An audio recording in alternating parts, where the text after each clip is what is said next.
Olá, boa noite. Hoje eu vou estar conversando com as psicólogas Lígia Souza e Carol Firmino, Ana Carolina Firmino, Carol Firmino, e a gente vai falar sobre saúde mental, essa preocupação que a gente tem com relação atual momento que estamos vivendo da pandemia da Covid-19 e do coronavírus.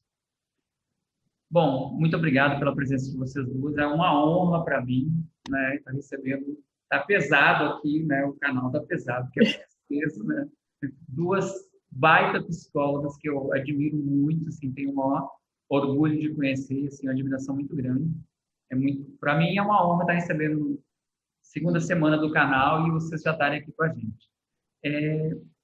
O que é quais são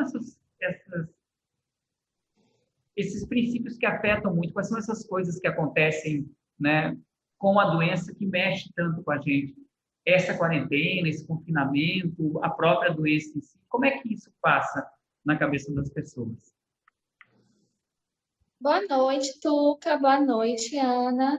Para mim também é um prazer estar aqui, né, com uma colega tão querida e também, né, contribuindo aí com o seu canal, que também é um jornalista que eu admiro demais. Para mim é uma grande honra estar aqui com vocês, né? A gente está já com mais de um ano de pandemia, né, Tuca? A gente precisa levar em conta aí todo o acúmulo desse mais de um ano, onde as nossas vidas foram severamente transformadas e não teve nenhum manual de instrução no começo de 2020, né? Todos nós fomos pegos de surpresa nessas reviravoltas. Eu costumo citar alguns pontos, né, para a gente começar aqui essa discussão. Primeiro, né, pontos muito específicos da ação do coronavírus no nosso corpo, no nosso sistema nervoso central. Até hoje, as pessoas relatam diferentes efeitos, né? Quem passou pela contaminação do vírus, quem viveu, enfim, relata prejuízos na memória, prejuízos na disposição, prejuízos, né, no próprio funcionamento, às vezes dores que ainda ficam com sequelas, respiração, enfim, coisas que afetam mesmo, né, o dia a dia, ainda que já tenha passado aí o período dos 14 dias. Então, tem essa ação direta que mexeu com o nosso organismo, até agora nós não sabemos até que ponto, né, cada pessoa traz relatos diferentes. Tem as experiências traumáticas de adoecimento e de morte. Quem adoeceu, quem conviveu com pessoas, né, que dentro de casa tiveram que viver ali aquele isolamento, é algo muito traumático, que envolve o nosso medo de adoecer, o nosso medo de morrer, que é um tabu muito grande. O estresse induzido pelas mudanças de rotina, o estresse induzido pelo isolamento, que afetou desde crianças até idosos de diferentes maneiras, né? Os impactos desse isolamento e do lockdown na nossa vida, que envolvem até mesmo uma privação de liberdade, coisas que antes nós fazíamos normalmente, passamos a ter que reconfigurar nossas estratégias de trabalho, nossas estratégias de lazer. Isso deu um baque muito grande nas nossas válvulas de escape, né? Então, o que antes nós fazíamos de forma rotineira, ir até uma praia, ir até um shopping, conversar com pessoas, ir até uma academia, fazer exercícios físicos, tudo foi reconfigurado, tudo foi mexido, né? Tapando muito as nossas válvulas de escape. Citaria também os prejuízos diretos na economia. A gente sabe que existe uma grande correlação entre a crise financeira, o desemprego, a forma como muitas pessoas foram afetadas e a saúde mental, né, interferindo diretamente aí na nossa geração de emprego e renda, e, consequentemente, enquanto escancaramento das nossas mazelas sociais, da nossa desigualdade social, o contexto de fome e de pobreza, né? Então, assim, é algo que começa numa perspectiva da saúde pública, mas vai aí no efeito dominó, afetando a economia, afetando a nossa assistência social. Então, tudo isso traz esse contexto de adoecimento.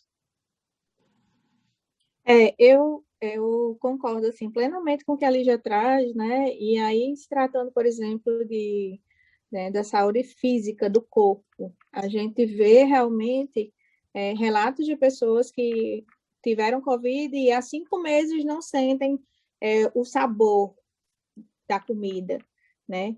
Pessoas que ainda não conseguem fazer o movimento de expansão na inspiração, então tem um prejuízo ali respiratório, né? E aí isso, assim, toda a incapacidade que o vírus tem trazido, porque ele tem incapacitado muito, ele tem privado a gente em vários sentidos, como ela trouxe, né? Quer dizer, eu não tenho mais o lazer que eu tinha, não tenho a possibilidade de ter lazer, né? De ter uma qualidade de vida melhor. Eu já me privo, às vezes, de ir no Pilates, de ir na academia, porque eu não quero estar em um ambiente fechado, né? Tem pessoas que entram no elevador com dificuldade, porque elas se sentem assim, eu vou pegar o vírus, né? Então, tem todo esse aspecto, assim, Eu de não uso elevador. ansiedade que ele tem Eu moro no prédio, trazido, mas né? eu E não uso elevador. Mas consumido as pessoas têm sido consumidas pela ansiedade, né? Então, você não consegue respirar direito, e aquilo, eu faço fisioterapia e não estou recuperando. A recuperação tem sido muito lenta, né? A questão do sabor da comida, quão prazeroso não é comer. Eu tenho amigas que tiveram o vírus, que não sentem mais o sabor da comida, que usam medicação direto para ativar isso, né? Para liberar esse estímulo, porque, como a Lígia disse, vem do sistema nervoso central, né? E aí essas pessoas dizem assim, não, eu não quero comer uma comida diferente porque eu não sinto sabor. Eu só quero comer o que eu como, porque eu sei o gosto que tem. Então, tem uma lembrança aí. É imagina, extremamente você afetivo. lembra do gosto. Eu imagino o sabor daquela comida. Veja só Eu o adoro que tem cozinhar. feito, né? E aí Eu as adoro pessoas cozinhar não isso têm para mim, dormido é direito. inimaginável. A gente já vinha num cenário nada favorável em termos de adoecimento mental, né? A gente já passa aí pelo ranking de ser considerado pela OMS o país mais ansioso do mundo. E aí, junto com a pandemia, assim, a ansiedade ela toma uma proporção ainda maior, porque a ansiedade ela tem várias válvulas de expressão, vamos dizer assim. Você pode ter uma ansiedade que é normal, obviamente, que é uma reação normal do nosso organismo, e a depender de como você lide com isso, como você não trabalhe, né, essa ansiedade ela pode se tornar uma ansiedade patológica. E aí tem pessoas que desenvolvem ansiedade e desenvolvem um transtorno obsessivo compulsivo, que foi muito afetado pelo vírus, né? A questão do álcool, da limpeza, daqueles rituais, né? Até às vezes exagerados mesmo, beirando ao perfeccionismo, que perpassa muito sofrimento. Tem pessoas que têm ansiedade e desenvolveram, por exemplo, crises de pânico, né? Nesses contextos aí de mais claustrofóbicos, ambientes fechados. Tem pessoas que desenvolvem ansiedade e isso se traduz em vários tipos de comportamento, né? A fobia, a ansiedade generalizada. E o vírus trouxe tudo isso de forma ainda mais acentuada. Mas por quê? Porque nós já não estávamos bem. Nós já não estávamos caminhando aí, né, em um contexto social de promoção de saúde mental, de prevenção de doenças. Então, a gente já vinha, né, com um adoecimento social muito grande, a gente já vinha com índices de ansiedade muito fortes, e a pandemia ela só potencializou tudo isso. Né? Quando a gente traz as mazelas sociais, por exemplo, das dificuldades de relacionamento dentro de casa, né, dos contextos de divórcio, de violência doméstica, eram contextos que a gente já vivenciava, mas a pandemia escancarou, né? Eu costumo dizer que ela tirou o tapete, e aí embaixo desse tapete já tinha muita poeira, já tinha muito adoecimento, mas que obviamente foi potencializado. Isso. E aí a gente tem também violência, né? As questões de violência, que são questões hoje de saúde pública também. A gente tem que parar de polarizar os temas, porque, na verdade, tudo hoje é entre, é inter, é intra. Então, assim, a gente já vivia uma sociedade de exageros, como a Lígia trouxe, uma sociedade muito exagerada, muito polarizada, muito do 880, muito desequilibrada. E aí o vírus, ele só maximizou tudo, né? Ele colocou uma lente de aumento em cima da nossa sociedade e nós vimos o quão despreparados nós estávamos, né? O quão mal cuidados nós estávamos. E aí vem uma questão que não é só do Estado, é do Estado também, mas eu acredito que é do homem, do sentido do homem, né? De cuidar de si, de olhar para si também, né? De olhar para o outro, de fazer esse exercício, de encontrar com a outra pessoa. A gente tem assistido aí nos noticiários. Eu confesso que eu tenho ficado um pouco fora dos noticiários, porque eles têm sido muito sensacionalistas, muito, né? É uma outra realidade, é uma realidade criada para alguém comprar. E aí eu não tenho comprado essa realidade. Eu vivo a realidade que eu encontro na rua, né? Que eu escuto, que eu ouço das pessoas. E aí a gente vê que, assim, muita falta de cuidado com o outro, né? Você não cuida só de você quando você está cuidando de você está cuidando do outro também.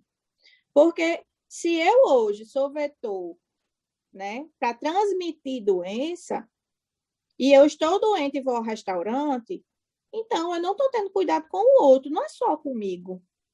Eu posso, naquela ida ao restaurante, inclusive, potencializar o meu estado de adoecimento. Eu posso agravar. Mas eu nem estou pensando em mim, nem no outro. Então, assim, a gente assiste uma total falta de responsabilização do sujeito. E não é no sentido de culpabilizar ele, de dizer assim, ei, você é culpado, de apontar o dedo. Não. Mas de dizer, gente, o que é que eu estou fazendo por mim? Gente, mas por que é que eu estou causando isso para outra pessoa? Né? Eu lembro no início da pandemia que veio um empresário de um esquema lá da Ásia, que ele veio para cá, e aí na festa que ele estava, uma ruma de gente foi infectada, e dessa ruma de gente infectou outras pessoas, e é isso. Né? A gente está doente, estou doente. É preciso que eu me reconheça. É preciso, inclusive, que eu tenha autonomia de ir e cuidar de mim. Mas a gente não assiste a isso. Né? Não, estou doente. Ou você olha só para o seu umbigo e fica ali, ou você olha só para o outro e fica nessa coisa do outro, mas o equilíbrio, ele está cada vez mais distante. Não... E aí a gente, o que é que a gente tem assistido, né? Os consultórios lotados, um índice aí de agravamentos, né, de transtornos mentais altíssimo, até de crianças, que eu acho assim, eu acho que quando chega na criança, chega no nível assim hard, já está depois do que podia, né? Apesar de que a criança é uma das que mais sofre, que ela vive ali um mundo muito selecionado. O adulto não, o adulto pode ir para mundos, mas a criança não, ela vive o mundo que é ofertado a ela. E aí a gente vê crianças que falam em suicídio, que para mim é muito complicado. Uma criança que diz assim, não aguento mais viver, aos pais. É muito sério. Muito sério. Esse agravamento, né, das doenças, assim, faz muito sentido pelo que a Ana está trazendo, porque nós tivemos de forma repentina uma sobrecarga no nosso Sistema Único de Saúde. E aí, quando a gente fala em saúde mental, não tem como não perpassar a contextualização do SUS, porque 80% da nossa população depende do SUS para ter acesso à saúde, né? Então, nós tivemos no Sistema Único de Saúde todo um redirecionamento das energias, dos investimentos e dos próprios profissionais de saúde aos tratamentos, né, da COVID, por motivos óbvios. Então, o que aconteceu? Naturalmente, aconteceu uma redução de investimento, de recursos humanos em outros aspectos, né, que já eram adoecimentos crônicos e que já estavam agravados. Por exemplo, uma pessoa que tem algum transtorno, a exemplo de uma esquizofrenia, de um transtorno bipolar, que fazia os seus acompanhamentos no CAPS, né, no Centro de Atenção Psicossocial, os grupos foram suspensos. Então, essas pessoas deixaram de ter ali as suas terapias. No próprio CRAS, onde a gente recebe os idosos que muitas vezes sofrem de depressão, os grupos foram suspensos. Então, esses idosos deixaram de ter ali o seu ambiente de lazer. Muitas crianças que sofrem com o transtorno do espectro autista, que têm outras comorbidades, deixaram de ir ou tiveram as suas terapias interrompidas pela questão ali do contato, né, mais intenso com outras pessoas, da sair para a rua, enfim. Então, tinham outros quadros que já existiam, que já eram graves, onde o SUS muitas vezes não alcança, né, o suporte necessário, que foram interrompidos pelas medidas óbvias de distanciamento social e que foram agravados, né? Além das pessoas que estavam adoecendo por Covid e passando aí pelo medo de morrer, pelo medo de perder alguém, pelo isolamento, por esses, né, pormenores, teve também outras pessoas que já sofriam de outras coisas em termos de saúde mental e que tiveram ali suas terapias e seus tratamentos interrompidos, porque quando a gente chega ao ponto, né, de ter comportamento suicida, não é do nada que isso surge. Isso tem um processo de sofrimento, isso tem um processo de adoecimento. Então, nós já vínhamos com pessoas adoecidas que, de alguma forma, estavam tentando buscar suporte, seja no CAPS, seja em outro ambiente, né, de promoção de saúde, seja nos próprios exercícios físicos, que entram muito como suporte ali de socialização, as pessoas que buscavam nos tempos religiosos, nas igrejas, ali o seu espaço, às vezes, muitas vezes o único canto para o qual se saía, dia de domingo, se arrumava, encontrava pessoas, tudo isso foi podado, né? Então, o agravamento dos sintomas em saúde mental, o agravamento dos adoecimentos não começou com a pandemia, né? Teve os adoecimentos advindos da pandemia em si e também teve os impactos em outros contextos de saúde que foram prejudicados. E é importante realmente sinalizar que a pandemia, ela não é, assim, um vilão, né? Ela acentuou. E aí a gente precisa realmente olhar para o que já existia antes, né? Realmente, quando uma criança chega e diz assim, mamãe, não aguento mais essa vida, é porque ela já não estava aguentando alguma coisa antes. É agora que foi a gota d'água. Já estava muito pesado. Mas aí a gente é incrível, Tuca, assim, ver também, desculpe lhe interromper. Não, de forma alguma. Mas é incrível como a gente vê, assim, nesse momento, o quanto a saúde mental sempre foi negligenciada. E aí a gente chega num momento em que, assim, psicólogo não é mais de louco. Você chega hoje em qualquer lugar, até nas faculdades mesmo, os alunos antigamente, né, eu já fui professora, a Lígia já foi, hoje professora ainda, e a gente vê o quanto os alunos diziam assim, né, negligenciavam as disciplinas de psicologia. Mas hoje, quando você fala em intervenção, todo mundo bota psicólogo. E a gente vê nos quadros, né, funcionais aí da saúde, da educação, da assistência, o quanto nós somos poucos ainda, porque a população é gigantesca. E aí tem a Lígia para quantas mil famílias na assistência, né? Vai ter a Ana no NASF para quantas mil famílias? Você vê que cada estratégia de saúde da família deve cobrir aí cerca de 2.000 usuários, o que não é verdade, porque, na verdade, eles cobrem 8.000, 9.000. E aí e eu tenho que matriciar 8. Então, que conta louca é essa? Que demanda é essa? Que a gente não vai dar conta. Não tem como. Sim. E aí, realmente, falta estrutura, falta, assim, investimento, falta, assim, concurso, falta, assim, valorização desse profissional e dessa saúde mental, que ela não é separada de jeito nenhum da nossa saúde física. Veja que se você não dorme bem, você não sintetiza proteína bem, seu corpo não funciona bem, o seu humor é terrível. Então, você vai ficar mais ansioso, mais irritado, mais chateado, isso prejudica a sua relação interpessoal com outras pessoas, né? a relação que você estabelece com outras pessoas. Isso prejudica o seu apetite, isso prejudica a sua nutrição. Então, veja que é um comprometimento global. A partir de quê? Do sono. Eu já penso em saúde mental, eu já penso as relações, eu já penso uma série de fatores, né, de aspectos. E a gente não pode ser ingênuo de pensar que, assim, tudo isso é culpa de alguém. Não, isso é culpa de... Há uma responsabilização, não é uma culpabilização, mas isso é a responsabilidade de todos nós. Né? Na medida isso é a responsabilidade quando a gente afetou toda a nossa rotina, né? Todo esse estresse, ele veio à tona.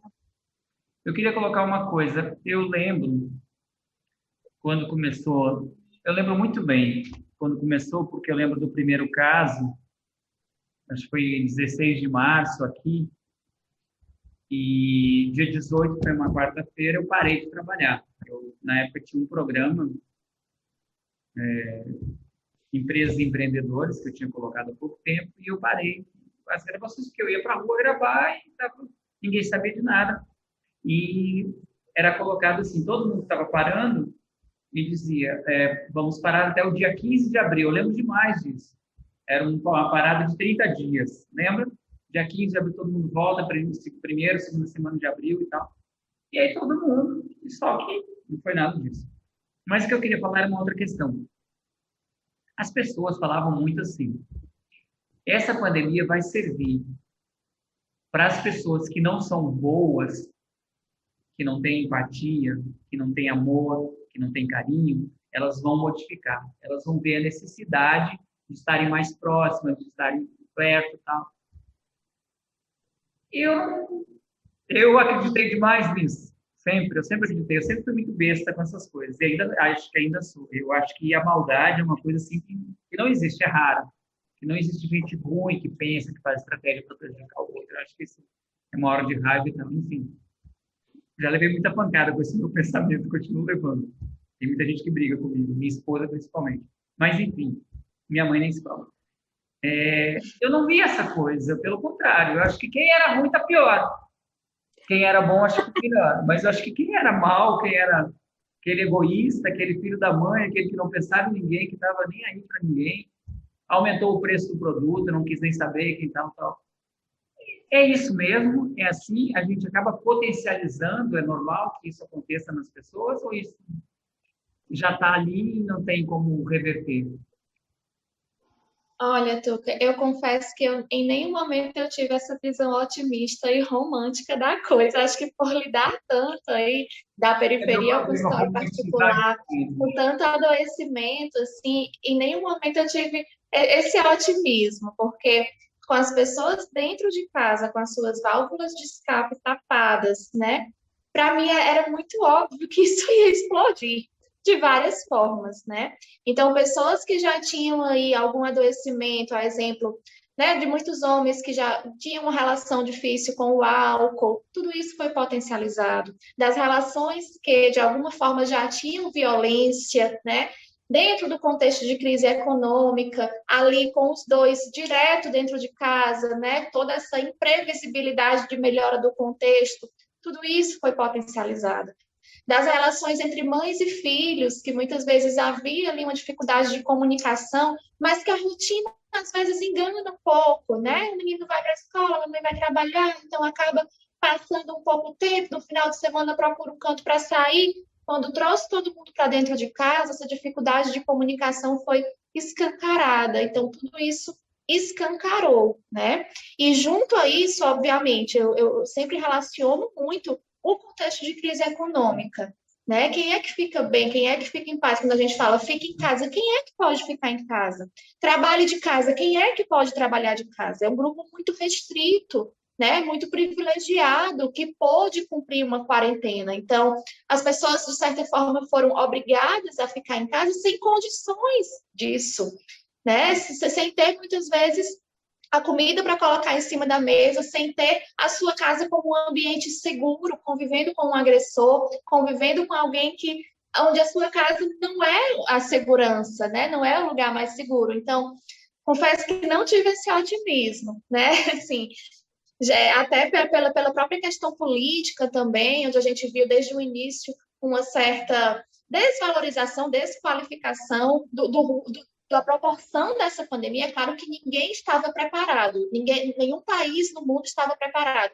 mas desde o início nós tivemos uma certa dificuldade, né, politicamente, de reconhecer o tamanho disso. Não é à toa que o Brasil é um dos países, né, aí, que mais perdeu pessoas, que mais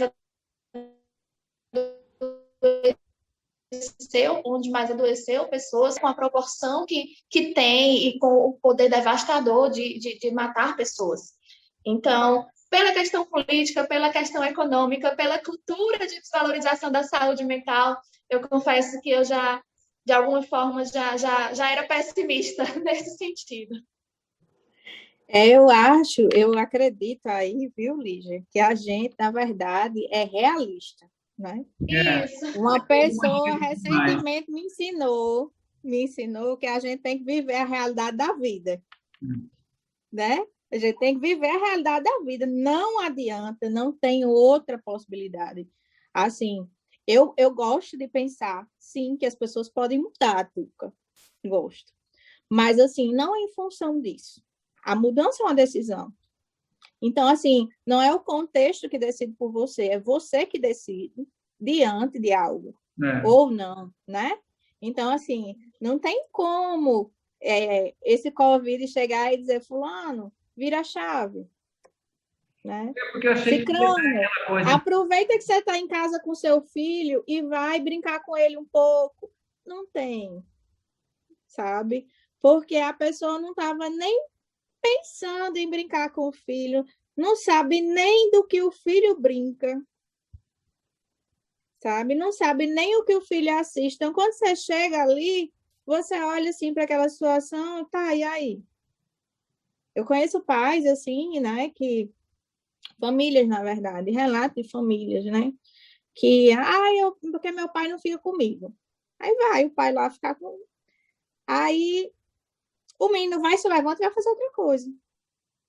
Por quê? Você não disse que queria ficar com seu pai? Disse.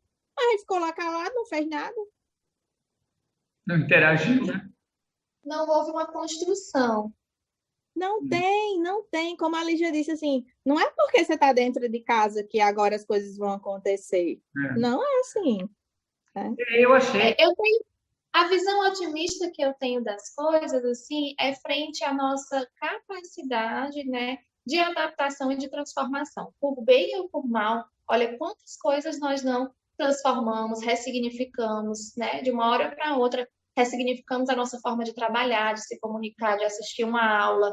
Penso que isso ficará, né, como legado aí para outras coisas, outras possibilidades, né? A telemedicina, que houve esse avanço, os atendimentos online, as aulas online, onde nós hoje podemos fazer uma pós-graduação, uma coisa de qualquer lugar do mundo. Essa entrevista da gente agora aqui.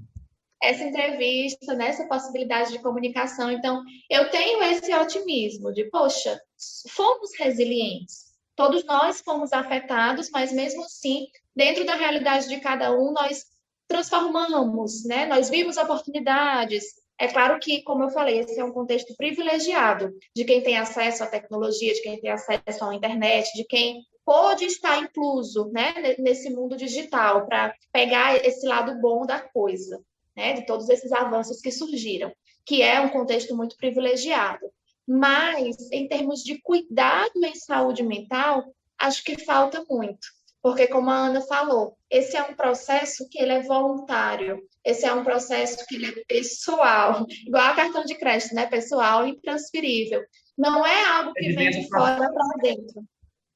Não é algo que vem de alguma coisa que acontece e agora eu vou me motivar. Apesar de que eu acho que trouxe uma dimensão de humanização, né? Nós nos humanizamos, no sentido de que, embora com características diferentes, matou, né, do pobre ao rico, do preto ao branco, assim, trouxe todo mundo um pé, somos todos humanos e estamos aqui no mesmo mar. Embora um com uma lancha, o outro nadando sem nem salva-vidas. Em barcos diferentes, né?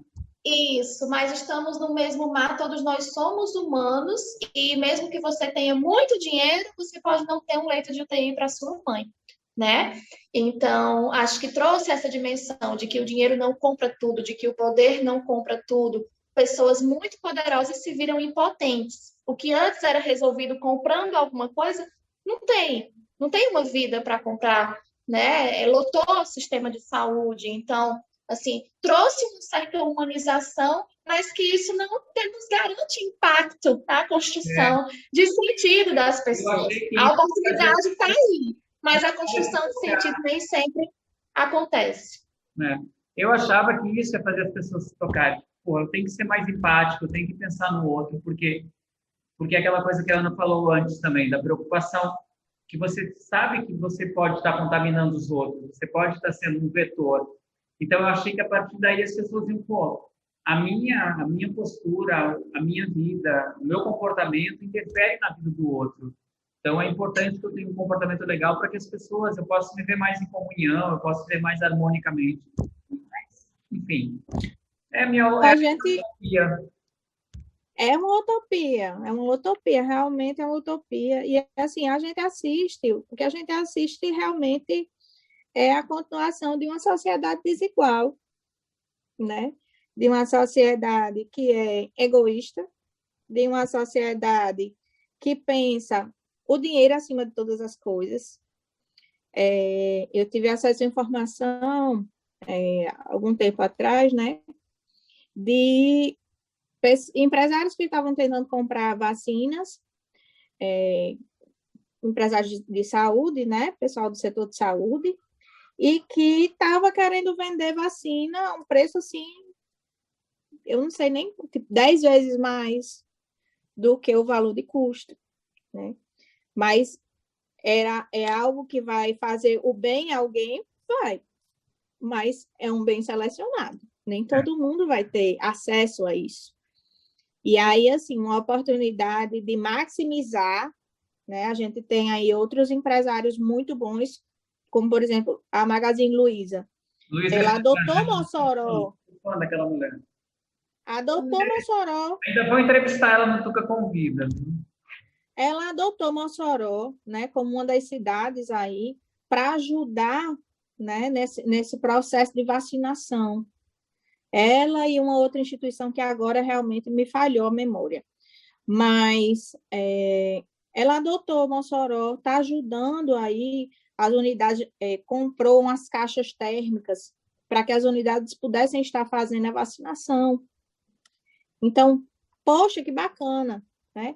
Quantas outras empresas, eu já vi outras pessoas que estão reunindo amigos para comprar cestas básicas, né, e fazer distribuição. São ações tópicas? São ações assistencialistas, em alguma medida? Sim.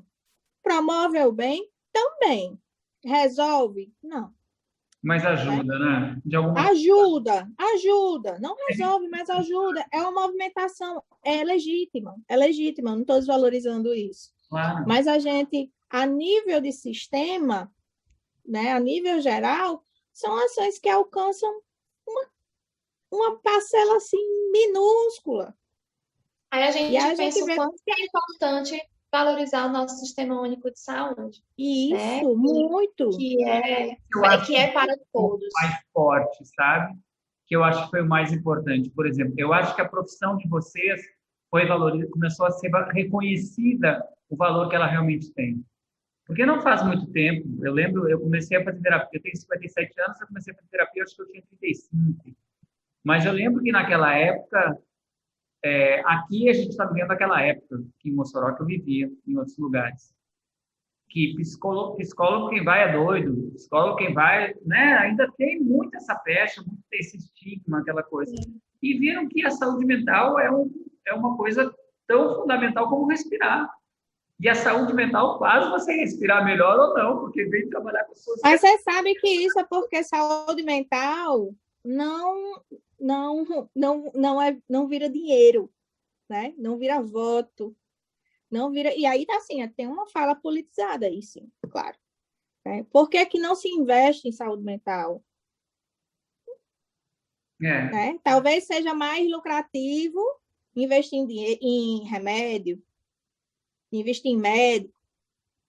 Então, assim, a gente precisa ver também que, assim, não é só porque tem esse estigma, porque foi que foi criado esse estigma, assim, né? Por que que ele tem uma ênfase tão forte até hoje?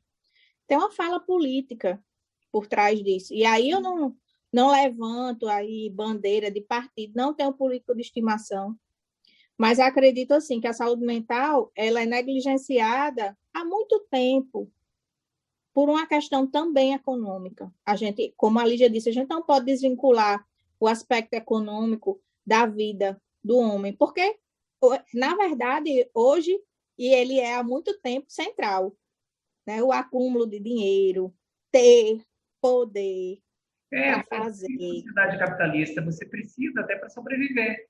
Não é nem Faz parte. Eu associo muito também a falta de conhecimento. Querendo ou não, a psicologia ela é uma ciência muito nova, né? Se a gente comparar com a medicina, por exemplo. Então, muitas pessoas, de fato, não conhecem. Eu lembro quando eu coloquei o NDH aqui em Mossoró, mais da metade do nosso público estava indo ao psicólogo pela primeira vez. Então, assim, não tinha o serviço, não tinha profissionais do interior. Hoje nós temos 5 cursos de psicologia em Mossoró.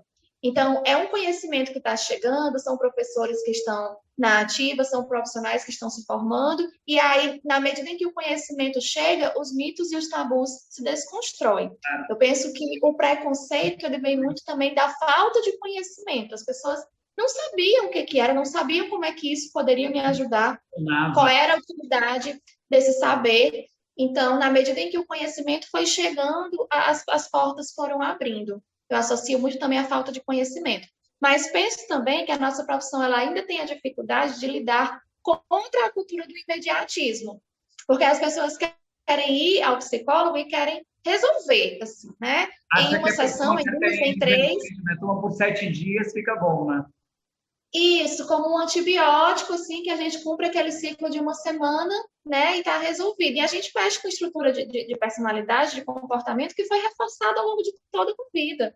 Então, quando você escuta um psicólogo falar assim, olha, não é bem assim, eu não vou te dar uma receita, eu não vou te dar um remédio, tudo vai ficar bem, a gente não vai fazer uma sessão e ok. Você se propõe a entrar no processo de autoconhecimento, a entrar no processo de mudança de hábito, que envolve tempo, que envolve energia, que envolve todo o investimento de olhar para você mesmo, de rever as suas dinâmicas, né, familiar, relacional. Opa, isso aí dá mais trabalho, né? Dá mais trabalho, demora mais, vai exigir mais de mim. Não é algo que eu posso terceirizar para alguém resolver por mim. Então, são condições que faz muita gente brecar. Não, isso dá muito trabalho, é mais fácil tomar um remédio. E aí vai camuflando. É sim. E também ainda tem outro fator, né? Que é a questão do anonimato, né? O psicólogo ele vive num lugar muito recluso. O psicólogo não pode ser amigo de ninguém. O psicólogo não pode ir a casamento, aniversário, 15 anos, bar mitzvah. Não, a gente não está em lugar nenhum. A gente não pode se expor. Não é que a gente não possa se expor, mas a gente não se expõe.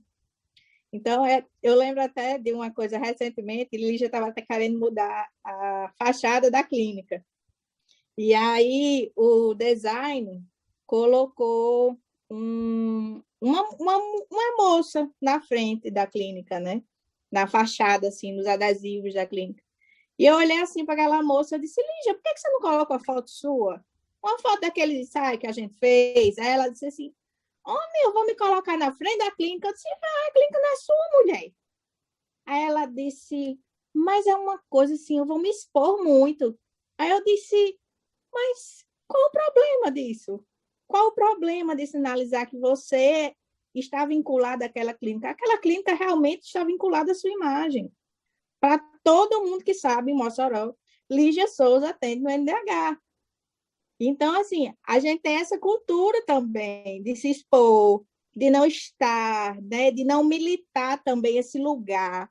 Há uma falta de militância mesmo. Os médicos eles aparecem. Uma cidade pequena, onde todo mundo, de alguma forma, se conhece, é desafiante pra caramba. Muito! Imagine que você tomando uma cerveja num bar, isso pode ser mal visto. Nossa, minha vida está na boca daquela mulher? Não, nós temos um código de ética, É. né? Como se não tivesse direito de ser uma pessoa normal, né? Tem que ter... Não, é porque psicólogo também é anjo, não tem sexo, não tem vontade, não tem gosto, né? Não tem, não tem opinião, a gente não vota, É um ser entende? perfeito, né? Que resolve os problemas de todo mundo, né? E a gente nem resolve. Nos cobram muito, Tuca, nos cobram muito, assim. Eu digo muito para a Lígia, né, que... E eu sou fã da profissão de vocês. Eu acho um trabalho belíssimo, fantástico. Se as pessoas soubessem como ajuda... Nos cobram, assim, um tipo de equilíbrio que é sobre-humano, né? Assim, não, você tem que ser equilibrado, você tem que ser calmo, você tem que lidar bem com todos os seus problemas pessoais e assim, essa fala da Ana, ela afasta muitas pessoas do serviço, porque é como se fosse uma coisa muito misteriosa, muito utópica, e não é uma relação humana, né? Assim, acho que quando a gente humaniza a coisa, a gente traz as pessoas para mais próximo da gente, do nosso serviço, e pode mostrar o poder do autoconhecimento, né? O poder de olhar para dentro, de rever os nossos hábitos, de construir hábitos saudáveis. Nós também estamos nesse processo, e enquanto pessoas que estudaram e que têm ali um saber a oferecer, contribuímos com o processo dos outros. E a gente, assim, a gente não é perfeito, realmente, né? Nós temos opiniões divergentes quando nós estamos no consultório, né? Não importa, na verdade, aquilo que eu penso, ou que fulano... Não, eu até costumo dizer para a Lígia que, assim, as pessoas perguntam, o que é que você faz, então? Você não dá conselho? Eu sempre digo, eu escuto histórias de vida. Eu ouço histórias de vida, né? Não é sobre a minha vida, é sobre a vida do outro. Não é sobre o que Ana Carolina pensa, mas o que o meu conhecimento técnico está apontando ou está sinalizando em algum momento da fala daquele sujeito. Então, assim, também é algo muito abstrato para as pessoas, o fazer do psicólogo. Muitas pessoas acham que o nosso fazer não é efetivo porque ele não dá resultados em uma sessão. Não é como uma ventosoterapia, né? Que você faz ali, fica a marca e você já sente aliviada a musculatura. Não é. Não é tópica, né? É muito profunda, na verdade. E daí a grande dificuldade das pessoas compreenderem que é um processo terapêutico. Nós duas mas eu tenho estamos nisso, inclusive. Mas eu tenho um adendo com relação a isso aí, falando positivamente. Mas eu acho que funciona, sim, como uma ventosa terapia, porque normalmente a primeira sessão é bem legal. Você sai e chega, se sente diferente, porque você começa a colocar para fora, você começa assim, né, por menor que seja, é mais uma anamnese, né, aquela primeira. Porque você encontra um lugar. Mas você se sente mais leve. Você encontra um lugar para colocar aquilo ali, aquela demanda. Você encontra um lugar para aquilo. E isso é muito reconfortante. E você fica doido para voltar, para continuar, porque você encontrou alguém que está te ouvindo, que a gente precisa muito que as pessoas ouçam. E a gente não... É bacana ouvir a sua experiência, né? Porque provavelmente foi uma experiência voluntária, onde você quis ocupar esse lugar, né? E aí você vê o outro como um facilitador, mas o lugar é seu, a fala é sua, né? E dessa forma o processo flui muito, dessa forma é muito potente. O que acontece é que muitas pessoas vêm buscando esse lugar em nós, como se nós tivéssemos um lugar de fala sobre o outro, como se nós fôssemos direcionar o processo do outro. Aí trava, porque nós não protagonizamos. O protagonista é o cliente, é o sujeito. Então, quando o processo é voluntário, é fluido, né, é extremamente potente. Mas quando a gente vem querendo pegar do outro uma resposta pronta, querendo pegar do outro, né, ali, a fala, né, do profissional, o que o profissional diz, o que o profissional pensa, que muita gente chega cobrando isso de nós, né, aí, de fato, o processo não flui. Aí diz, não, eu fui atrás de uma resposta e não me deram. É, Mas essa resposta a gente não dá. Essa resposta é o sujeito que vai, né, ocupando o lugar de fala e você, chegando até esse lugar de alívio. legal. Gente, para muito legal, eu passava a noite aqui conversando com vocês, muito bom. É uma aula. É, eu queria só uma coisa. A gente tem como dar alguma sugestão, alguma coisa tipo assim, muitas pessoas não estão procurando, não estão indo, não estão procurando psicólogos, não estão indo a terapias, não estão indo fazer tratamentos, porque não estão podendo, porque estão sem grana, ou porque não têm acesso, ou porque tem uma série de outras coisas, né? Tem preconceito, a gente tem um monte de barreiras para milhões de coisas. Tem alguma coisa que a gente poderia sugerir para as pessoas, tipo, no trato do dia a dia, para se tentar ficar melhor, para se tentar se conviver melhor com isso? Ou para a pessoa que convive com alguém que tem alguma coisa mais agitada? Ou para as crianças, que a gente poderia fazer uma forma de aliviar? Assim, tem alguma... Claro que não é uma mágica, né? E casos são casos, mas teria alguma coisa assim, algum toque que a gente poderia, que vocês poderiam dar? Olha, Lucas, pode falar. fale. Não, vai você. A gente fala sempre em saúde numa perspectiva bio, psico, sócio e espiritual, né? Tem um corpo biológico que ele precisa ser cuidado. Então, atenção à sua alimentação, atenção ao seu sono. Se você necessita de alguma medicação específica, como é que vai a rotina desse corpo, né? Tudo isso também é saúde. A saúde psicológica, que é justamente o autoconhecimento, a consciência que você passa a ter do que o seu corpo fala com você, porque os sintomas psicológicos nada mais são do que formas do nosso corpo falar com a gente. Será que eu entendo o que o meu corpo está querendo me dizer? Às vezes, a ansiedade ei, desacelere, dessa forma está pesado para mim. Né? São sinais que ele vai falando, a gente não escuta, e aí ele começa a gritar. Então, a saúde psicológica é também uma estratégia de autoconhecimento. A saúde social, que é justamente a qualidade dos meus vínculos sociais na minha casa, no meu trabalho, na minha faculdade, que também, né, as relações nos curam e nos adoece.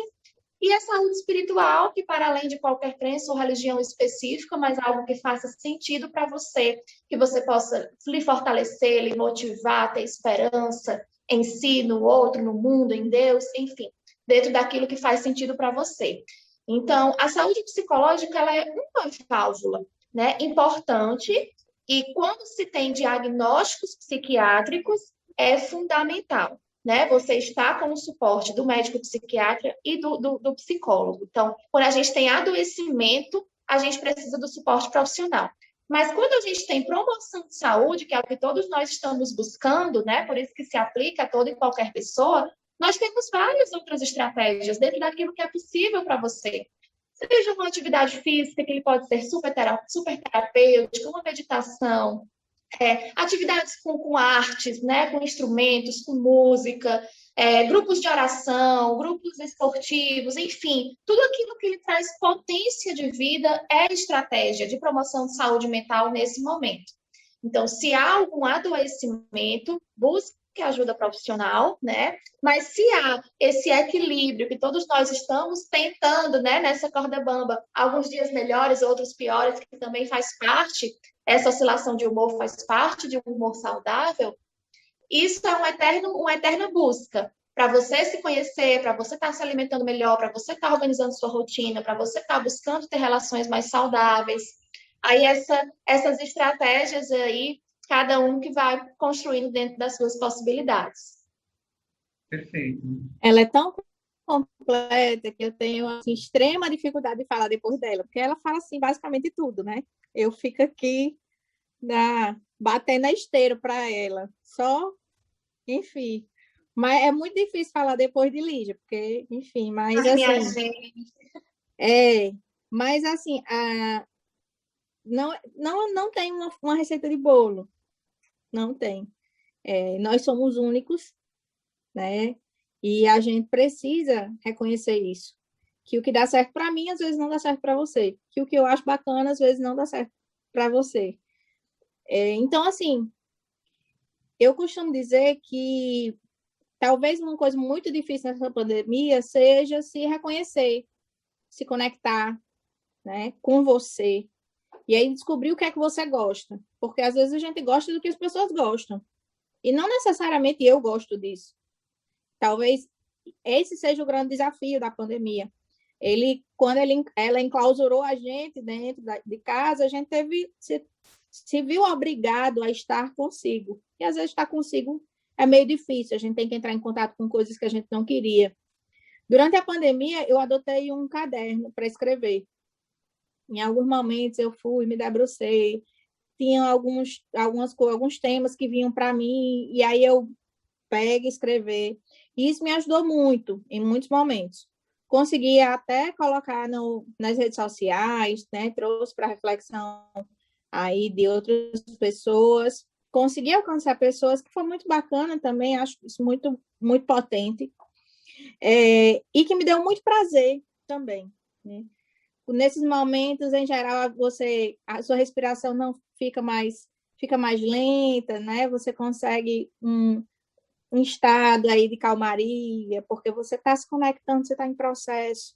E acho que tudo isso é muito válido. Tem gente que gosta de pintar, tem gente que gosta de bordar, tem gente que gosta de correr, tem gente que gosta de jogar videogame, tem gente que gosta de assistir série, tem gente que gosta de podcast, tem gente que gosta de meditação, tem gente que gosta de live, tem gente que gosta de tudo.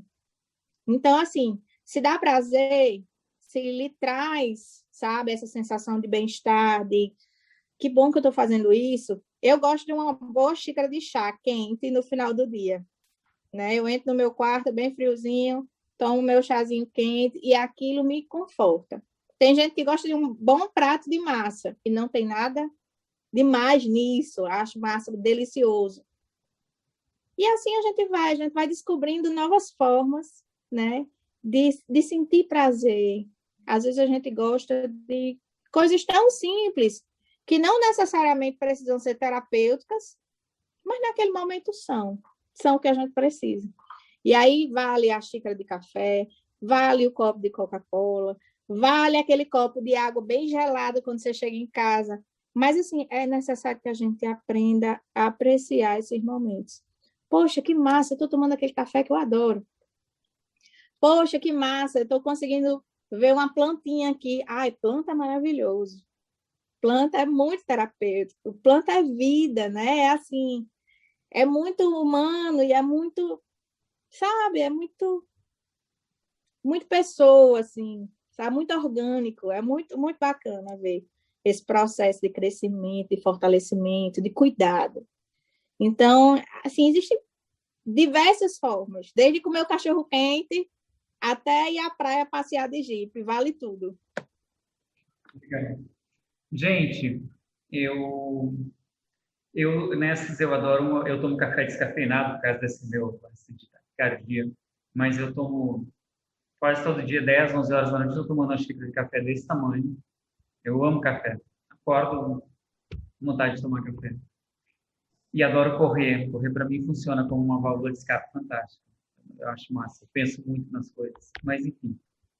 Eu queria agradecer demais vocês duas estarem aqui, né? Pegar vocês no horário depois do expediente de vocês, né? Porque vocês não param. E foi muito bom conversar, foi muito bom revê-las, mesmo que assim virtualmente, mas muito bom conversar com vocês.